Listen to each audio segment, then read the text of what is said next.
Hi guys! Welcome back to my channel. Kung bago lang kayo sa channel ko, ako nga pala si Annalyn Tapa. Welcome kayong lahat. At kung hindi pa kayo nakapag-subscribe, i-click nyo lang ang subscribe button sa baba at pakiclick nyo na rin ang bell notification para ma-notify kayo sa lahat ng mga videos na i-upload ko. Kung bago lang kayo sa channel ko guys, nag-upload ako ng mga video tips, video tutorial, nang sa ganun ay may share ko ang kaalaman ko sa kapwa ko YouTubers, lalong-lalo na sa mga new YouTubers na nagsisimula pa lang gumawa ng kanilang channel.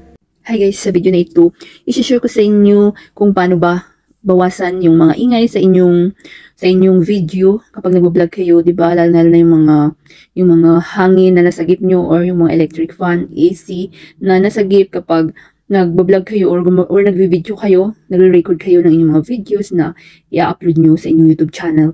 So, i-share ko sa inyo guys at ang gamit natin dito is CapCut. So, ito ang CapCut. Napakaganda ng apps na ito guys. Kung hindi nyo pa alam ang CapCut at kung hindi nyo pa na-install sa inyong mga mobile, so install nyo na guys para lalong mapapaganda ang inyong mga videos. So, pwede siya sa Android, pwede siya sa iPhone. Ang gamit ko always is Android. So, kapag na-install nyo na, i-click nyo na guys. Then, kapag na-click nyo, ito yung itsura ng CapCut. Merong new project. So, i-click nyo lang itong new project. Then, mapupunta tayo sa ating gallery. So, merong videos, merong photos.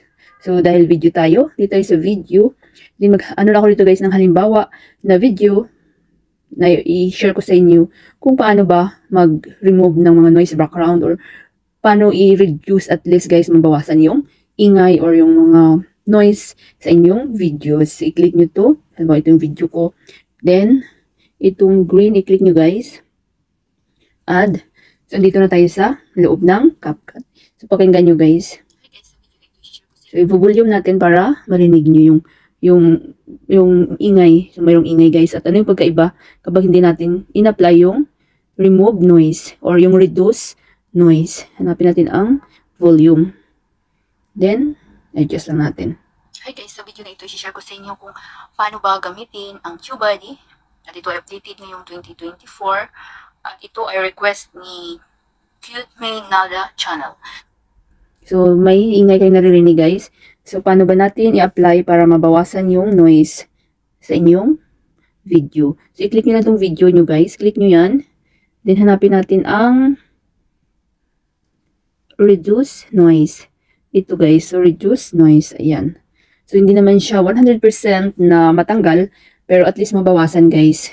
At dati may ginagamit akong apps, pero dito kasi kapag mag-i-edit ako, ito rin ang gamit ko yung CapCut. So, kapag hindi nyo pa alam guys paano gamitin ang CapCut, i-check nyo lang sa aking tutorial playlist. Then, i-click nyo to guys itong reduce noise. Ayan. So, nakikita nyo ito guys, itong round.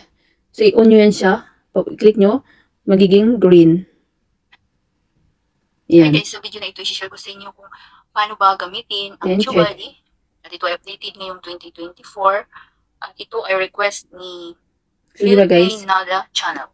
So, thank you so much. Nawala yung parang ingay ng electric fan or ng hangin.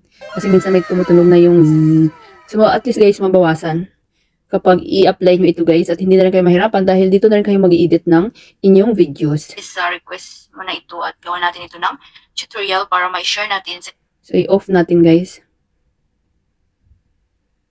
iba nating mga viewers. So, ano nga ba guys ang TubeBuddy? So, ang TubeBuddy is a browser extension designed for YouTube creators to enhance kapag apply nyo ito, i-on nyo ito guys. Hi guys, sa video na ito, i-share ko sa inyo kung paano ba gamitin ang TubeBuddy. At ito ay updated ngayong 2024. At ito ay so, napaka-clear niya guys. Diba? Nawawala yung nababawasan yung noise guys na nasasama sa inyong video. So, ganun lang gawin nyo guys. I-on nyo lang ito na mag-green. Then, check. Then, pag okay na kayo lahat, natanggal nyo na na-on nyo na yung noise. Itong reduce noise. Then, isi-save na natin. So, tuturo ko sa inyo pala guys kung paano tanggalin yung watermark ng CapCut na libre lang. So, i-click natin hanggang dulo guys.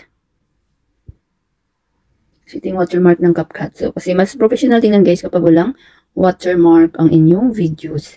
So, i-click lang natin itong ending. Ayan, nakita nyo. Then, delete.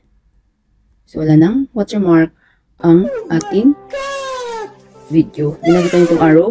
So, i-click nyo lang guys. Sa akin, hindi ko na siya i-save kasi puno na yung aking memory sa aking mobile. Kapag i-click nyo yan, mag-export na yan siya and automatic na yan na masisave sa inyong mga gallery.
Sana guys may natutunan kayo sa video tutorial ko na ito at maraming salamat sa panonood.